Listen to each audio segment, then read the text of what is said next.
Hey, do you like action/martial art, but mostly martial art movies? Because I've seen some of the best and worst this genre has to offer. And I'm gonna tell you why they suck.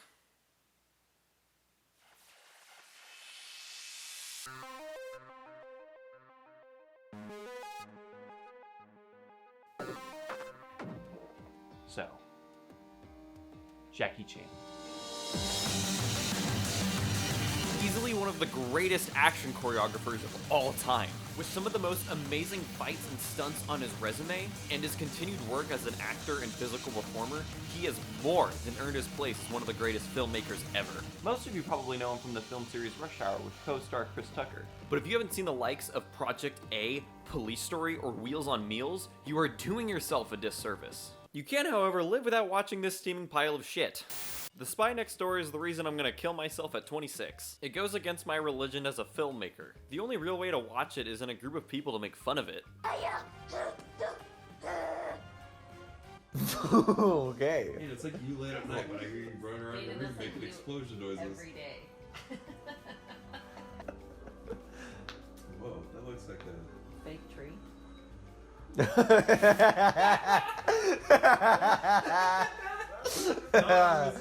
Woo! School looks like a mission.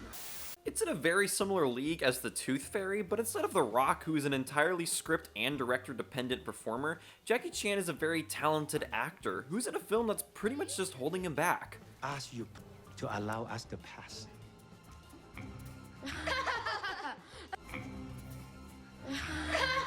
To put it simply, I absolutely hate this movie, but I love the Chan Man. I mean, just look at him. Look at him! It was an actual challenge to write this review, because the structure I planned on using for these review videos simply doesn't work on this movie. Whereas with my other reviews, the movies have a lot of time in between all the retardation for me to explain what's going on, but in this film, it's a constant barrage of stupidity. So instead, I'm gonna be breaking apart the worst elements of this film, which is all of them, starting with...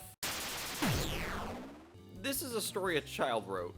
Well, actually 5 children. The only reason for having this many writers is if you're making something that's meant to pretend to care. This script has false emotional plot points, bad humor, predictable story and character arcs, and lastly, a villain with an accent.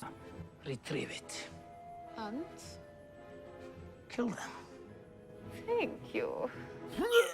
Do I really need to explain again why accents aren't cool on their own? I mean, granted this movie's doing it intentional, but more on that later. This story is meant to be the least challenging thing possible. Evil Russians want to sell oil. They create a chemical that is meant to destroy other oil products around the world so they can have control of the market. Sounds retarded? Then we're on the same page. The story is mostly about Jackie Chan's character and his relationship with this one-dimensional family, and by the time you start watching this, you already know what's going to happen, so it's completely pointless. There is very little to say about this story, which isn't necessarily a bad thing as long as it's presented well. This film was made in the laziest way possible. Nothing about it is presented in any interesting way, and there's these really annoying transitions.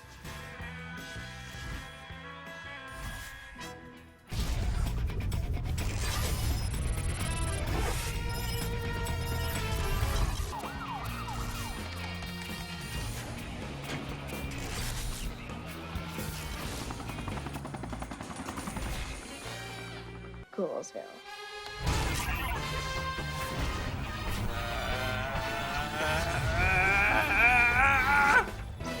The cover itself isn't remotely engaging. Like, what am I supposed to interpret from this than, oh god, what did Jackie get himself into?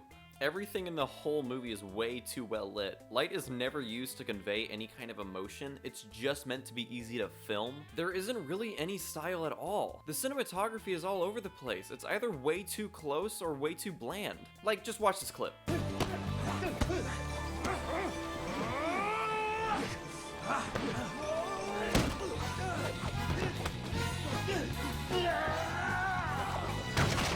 Okay, now in the same amount of time, watch this fight scene from Meals on Wheels.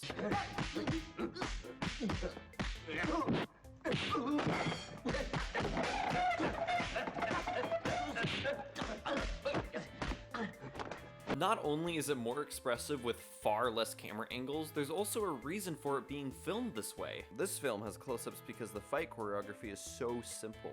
The editing was fine from what I can remember, nothing really stood out as terrible. The directing was terrible, Jackie Chan tried his best with the scenes that he was given. I had dozens of brothers and sisters there, and I wasn't related to any of them. There were some moments where I believed what he was saying, but honestly the director failed the rest of the time with these guys. Nobody feels real, like maybe Jackie Chan for like one scene. But for the most part, his character is very confusing. All in all, we know that he's a good guy, and he wants to marry this woman. And to do that, he feels the need to get closer to her kids, which makes sense. But for some reason, he feels the need to use spy equipment to help him do that. One thing that legitimately terrified me, and I mean this, is that his name is Bob Ho, but at the end of the movie, he has this line. One more thing I have to tell you. My name really isn't Bob. That means this movie could be in the same universe as Jackie Chan's other movies. The best part of this movie is this opening sequence showing Jackie Chan in his other spy movies. Is this the movie trying to tell us that these films exist in the same universe? Quick side note, I intend on reviewing all these movies in the future because they follow my favorite Jackie Chan character, so stay tuned for that. The mother is really boring, but she's barely in the movie, so whatever. But the real problem with the movie are these children, especially... Pink, Mama, pink. Children need to stop being casted because they're cute. Just because you're cute doesn't mean you're funny. And the biggest issue is that she can barely speak. Cyborg. And to be fair, she is really little, but that doesn't make her performance any more believable. Bad acting, even in a comedy, cannot be excused. This little kid was my least favorite. Standard action movies, mainstream comedies, no sci-fi and nothing above PG-13. He keeps holding his arms out to exaggerate his points. Isn't there any other option? Foster care? Juvenile hall? Let me hold my arms out like this as I explain why this is a bad idea. It was an excellent choice because it's hilarious. The eldest sister was probably the worst actor, and the script was asking way too much of her. She's supposed to be like the main emotional function of the story, but she can't convincingly cry, so it's just kind of funny when she tried to. He did it to protect us this whole time. All he ever wanted to do was protect his mom. Mom. He called her mom.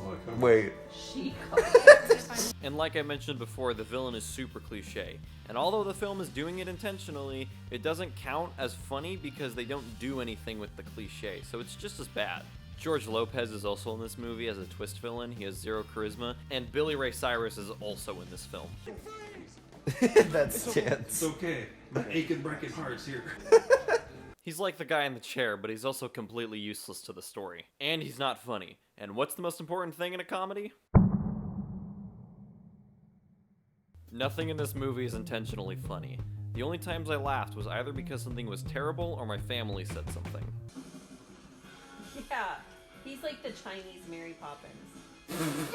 The slapstick is not funny, which is usually the best part of Jackie Chan's films. It's things like nut shots and tooth being spit out and nut shots, etc. There are so many great ways to present slapstick, but this film doesn't even have one. None of the characters' jokes are funny either, and especially from this little kid. Every time he said one, it was like an indirect insult to the film, and I don't think it was intentional. In his DVD collection, standard action movies, mainstream comedies, no sci-fi and nothing above PG-13. I'm about to talk about my main point as a reviewer, but before that, I need to talk about one other thing about this movie.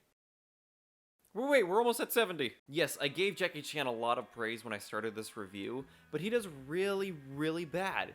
I mean, he was the only one that almost made me laugh intentionally. And he was the best emotional performance simply because I can believe what he's saying. But what he did isn't great, and I know he could pull off an emotional scene. But him being in this movie makes it worse. All it does is constantly remind me of how bad it is, and Jackie Chan can't save it. It's rad. It's awesome. It's chicky for sushi. It's bomb. Jackie deserves better. That's all I'm saying.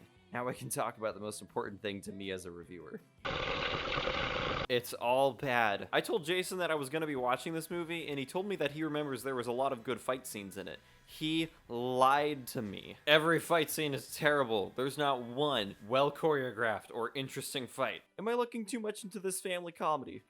Maybe. But I've seen comedies that children can enjoy that are funny. I've also seen action movies that kids would love. There's so much better things to watch. I think if you make a movie and release it, it doesn't matter who it's for, it should be judged on the same level. Yeah, I know I rate action movies as their own thing, but that doesn't make them better or worse movies. I judge them in this genre, not based on who they're made for. It has action as a crucial element, so I'm judging it. And the action is really, really bad. There's like a fight with a chair, and there's a fight with a chair, and there's a fight with a bike, but none of it is presented in any interesting way. A lot of people say Jackie Chan does all of his own stunts, and I think in his movies that's true, but because these stunts aren't his, there's a really distracting stunt double. And because of what I know Jackie Chan is capable of, it tells me that the director doesn't know how action works. Yeah, we need a bike fight. What's that? You have a creative way of doing a fight with objects that wouldn't necessarily make sense in a fight? Nah, let's just use a shitty circus act instead. Yeah, whatever, this movie sucks. I should recommend a really good Jackie Chan film in the future, because I do plan on recommending martial art films anyway, but we're sticking to the bad for this episode, and at the very least, the bad is getting a little better.